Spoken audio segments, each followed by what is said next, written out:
Corona టైంలో ఒక్క నాదులు లేడు మమ్మల్ని పలకరించినారు. వీళ్ళు ఉన్నారా పడుకున్నారా లేకపోతే వీళ్ళ పరిస్థితి ఏంది అని పలకరించిన నాదులు లేరు.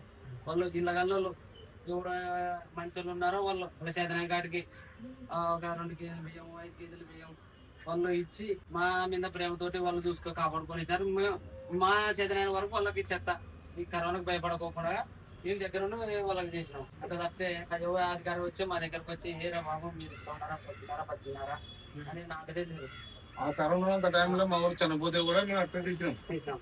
మా ఒక రోజు పోకుండా కంప్లైంట్ వచ్చినాయి. అప్పుడు బాగా చెత్తకు వెళ్ళకుండా కరోనా టైంలో అప్పుడు బాగా పెట్టుకుంటుంది మరి. మా ఊరు చనిపోతే కూడా అట్లా చేసినాం పని.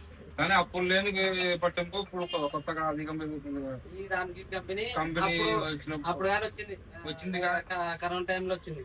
మళ్ళీ రామ్కీలో పనిచేసే కార్మికులు కానీ పెద్ద పెద్ద ఉద్యోగస్తులే దురాబాయ్ మాకు ఇట్లు కానీ మంచి మంచి డాక్టర్లే వదిలేసుకొని ఇంటికాడ వస్తున్నారు.